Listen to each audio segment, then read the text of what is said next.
Indonesia negeri yang luas dan kaya akan sumber daya alam, terbentang ribuan pulau dengan beragam potensi dan kehidupan di atasnya.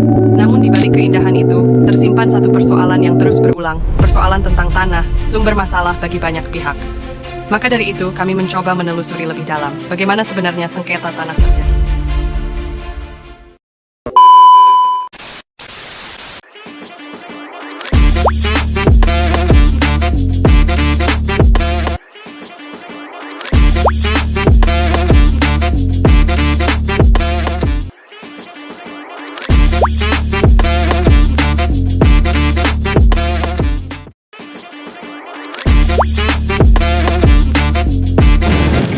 Teman-teman, pada kesempatan kali ini kami dari kelompok 7 akan menjelaskan hasil sidang kasus perkara yang telah kami ikuti di PT UN Surabaya, yaitu terkait kasus pertanahan oleh Kepala BPN Kota Batu dengan nomor perkara 79-G-2025-PTUN.Surabaya. Yuk, simak penjelasannya. Berdasarkan kasus perkara nomor 79-G-2025-PTUN Surabaya, penggugat Wiryadinoto, tergugat Kepala Kantor Badan Pertanahan Nasional BPN Kota Batu, objek perkara pertanahan. Selanjutnya yaitu gugatan yang dilayangkan oleh Bapak Wiryadinoto kepada Kepala Badan Pertanahan Kota Batu. Yang pertama yaitu mengabulkan gugatan penggugat untuk seluruhnya. Kedua, menyatakan batal atau tidak sah SHM nomor 39 atas nama Haji Markasim atau Yasim dengan luas tanah sebesar 4.700 meter persegi yang terletak di Desa Beji, Kecamatan Batu, Kabupaten Malang. Yang ketiga yaitu mewajibkan tergugat untuk mencabut SHM nomor 39 atas nama Haji Markasim atau Yasim dengan luas tanah sebesar 4.700 meter persegi yang terletak di Desa Beji, Kecamatan Batu, Kabupaten Malang. Dan yang terakhir yaitu menghukum tergugat untuk membayar biaya denda perkara. Yang selanjutnya yaitu proses sidang pendaftaran perkara Jumat 4 Juli 2025. Selanjutnya dilaksanakan pada tanggal 20 Agustus 2025. Agenda sidang pertama pembacaan gugatan penggugat di ruang sidang e-court. Selanjutnya 27 Agustus 2025 agenda jawaban tergugat atas gugatan penggugat. Selanjutnya 3 September 2025 agenda replik penggugat di ruang sidang e-court. Selanjutnya 10 September 2025 agenda replik penggugat. Selanjutnya 17 September 2025 agenda duplikat tergugat. Selanjutnya 24 September 2025 agenda duplikat tergugat. Selanjutnya 1 Oktober 2025 agenda bukti surat para pihak di ruang sidang Chandra. Proses sidang dilanjut pada 8 Oktober 2025 dengan agenda tambahan bukti surat para pihak. Dilanjut pada tanggal 13 Oktober 2025 dengan agenda pemeriksaan setempat di lokasi pemeriksaan setempat. Lalu sidang dilanjut pada 29 Oktober 2025 yaitu terkait agenda tambahan bukti surat para pihak dan saksi penggugat.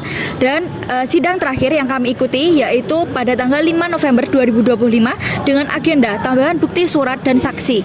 Selanjutnya adalah kronologi. Kasus ini berawal pada sekitar tahun 1969 ketika Temo alias Pak Markiah, pemilik sas bidang tanah seluas kurang lebih 4.700 meter persegi di wilayah Kota Batu yang tercatat dalam petok D nomor 254 menyewakan tanah tersebut kepada Pak Yasim dengan jangka waktu sewa selama 10 tahun.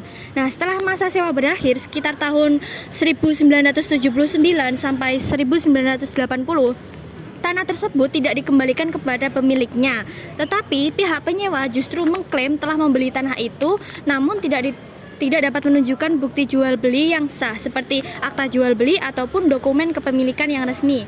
Nah, akhirnya Pak Wiryadi selaku ahli waris menempuh jalur hukum dengan menggugat ke Pengadilan Negeri Batu, dan hasilnya Pengadilan Negeri memutuskan bahwa tanah tersebut sah milik keluarga pewaris dan sertifikat atas nama penyewa dinyatakan tidak sah dan tidak memiliki kekuatan hukum. Pada tingkat pertama, Pak Wiryadi menggugat atas penguasaan tanah oleh penyewa ke Pengadilan Negeri Batu. Lalu pengadilan memutuskan tanah sah milik keluarga pewaris dan sertifikat atas nama penyewa dinyatakan tidak sah dan tidak berkekuatan hukum. Lalu pihak penyewa mengajukan banding ke Pengadilan Tinggi Jawa Timur namun ditolak. Putusan Pengadilan Negeri dikuatkan sepenuhnya oleh Pengadilan Tinggi Jawa Timur. Lalu pihak penyewa melanjutkan dengan kasasi ke Mahkamah Agung. Dan Mahkamah Agung menolak permohonan kasasi dan menguatkan putusan pengadilan sebelumnya. Lalu hasil akhirnya putusan itu berkekuatan hukum tetap atau inkra. Tanah dinyatakan sah milik pewaris Temo alias Pak Markiah dan ahli warisnya yaitu Pak Wiryadi selaku penggugat. Setelah adanya putusan tersebut, BPN Kota Batu justru menerbitkan SHM nomor 39 yang memuat data berbeda dari dokumen awal. Dari hasil pemeriksaan, ditemukan bahwa data tanah asli pada petok D nomor 254 muncul dengan nomor 1037, tetapi dalam SHM yang diterbitkan berubah menjadi nomor 1076. Tidak hanya itu, luas tanah juga menyusut dari 4.700 meter persegi menjadi 4.200 meter persegi. Adanya perbedaan nomor dan ukuran tanah ini dianggap sebagai indikasi cacat administrasi dan pelanggaran asas kecermatan dalam penerbitan sertifikat. Oleh karena itu, Wiryadi kembali mengajukan gugatan ke PT UN Surabaya untuk meminta pembatalan sertifikat tersebut dan agar BPN mengembalikan status tanah sesuai petok D nomor 254 atas nama Temo alias Pak Markiah. Selanjutnya ialah bukti dan saksi.